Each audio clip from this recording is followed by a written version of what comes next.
Hi friends, आपका स्वागत है मेरे यूट्यूब चैनल में।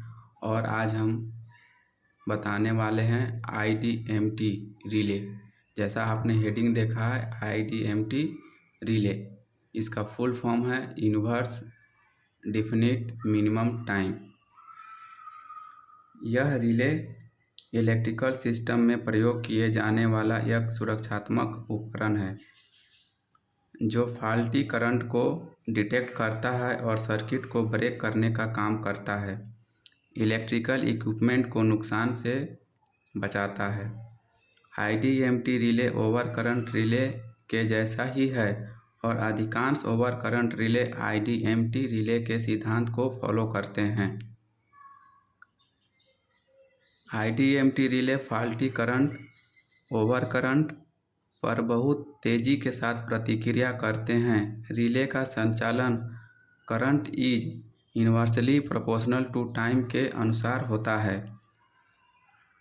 यदि 4000 एम्पियर का रेटेड करंट है और हमने 2 सेकेंड का ऑपरेटिंग टाइम डाला है, यानी कि डिफिनिट टाइम हमारा 2 सेकेंड है, तब रिले 2 सेकेंड में ट्रिप करेगा।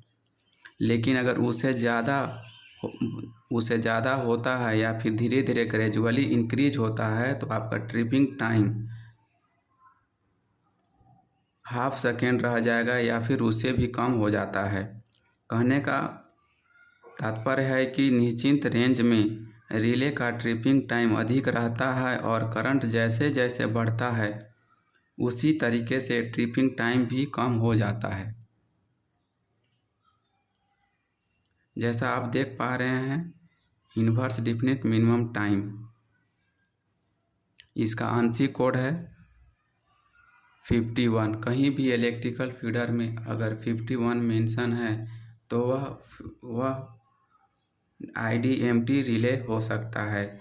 इलेक्ट्रोमैग्नेटिक रिले में डिफरेंट टाइप्स के रिले यूज किए जाते हैं, जैसे कि under voltage relay, instantaneous relay, auxiliary relay, master trip relay, over current relay etcetera. But उन सभी का आंशिक कोड डिफरेंट रहेगा। जैसे कि मास्टर ट्रिप आपका IDMT रिले के लिए 51 है, मास्टर ट्रिप के लिए 86, अंडर वोल्टेज के लिए 27 आंशिक कोड डिफाइंड किया हुआ है। आंशिक का फुल फॉर्म होता है आपका अमेरिकन नेशनल स्टैंडर्ड इंस्टीट्यूट, यानी कि यह इसका निर्धारण अमेरिका के द्वारा किया जाता है।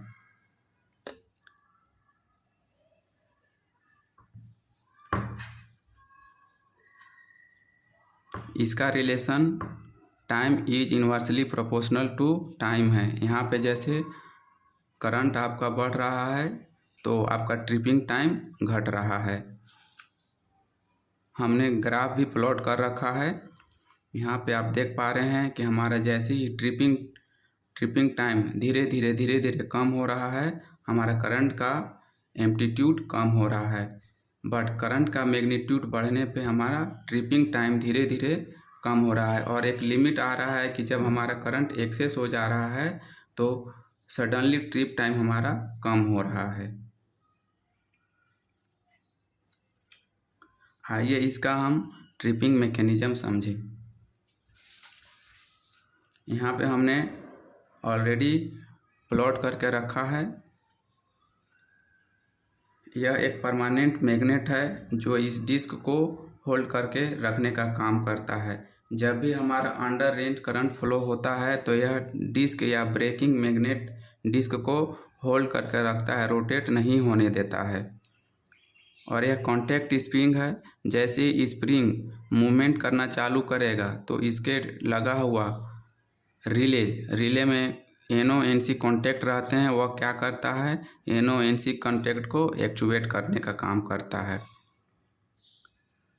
ये हमारा प्लग लेवल है। हम अपने मल्टीप्लायर के हिसाब से इसका सेट पॉइंट को एडजस्ट कर सकते हैं। मल्टीप्लायर कम रहेगा तो यहाँ मल्टीप्लायर टाइम रहेगा कम, तो हम यह ज़्यादा सेट करेंगे और यह एडजस्टमेंट हमारा मल्टीप्लायर के अकॉर्डिंग रिस्पेक्ट में हमारा यह नोटिफाई किया हुआ रहता है। ये ज्वेल रिंग है जो स्प्रिंग टेंशन को रिलीज करने का काम करता है। ज्वेल्ड बेरिंग रिंग इस स्प्रिंग टेंशन को रिलीज करने का काम करता है और यह एल्युमिनियम डिस्क है। यह तब काम करेगा जब हमारा यहाँ पर इलेक्ट्रोमैग्नेटिक फोर्स क्रिएट होगा। इलेक्ट्रोमैग्नेटिक फोर्स क्रिएट तब होगा जब हमारा इसमें आपका सेकेंडरी में करंट फ्लो होना चालू होगा। तो हमारा इसका जो इनपुट करंट है हमारा सीटी से हमने टेपिंग किया रहता है। सीटी जैसी करंट सेंस करेगा हमारा इसमें फ्लो होना चालू हो जाएगा। जैसे जैसे करंट बढ़ेगा हमारा मैग्नेटिक फ्लक्स बढ़ेगा। मैग्नेटिक फ्लक्स के अनुसार वह एक टॉर्क डेवलप करेगा। वह टॉर्क क्या है, डिस्क को एंटी क्लॉकवाइज रोटेट करने का काम करेगा। बट जब हमारा करंट अंडर रेंज रहता है, लिमिट में रहता है, तो भी कुछ न कुछ मैग्नेटिक फील्ड जनरेट होता है। तो उसे रिड्यूस करने के लिए हमारा यह परमानेंट मैग्नेट रिड्यूस करता है, यानी कि यह डिस्क को होल्ड करके रखता है, रोटेट नहीं होने देता है। अगर यह डिस्क घूमता रहेगा तो हमारा ट्रिप सर्किट अंडर करंट में ही ट्रिप हो जाएगा। तो उस चीज़ को हमें अवॉइड करना रहता है।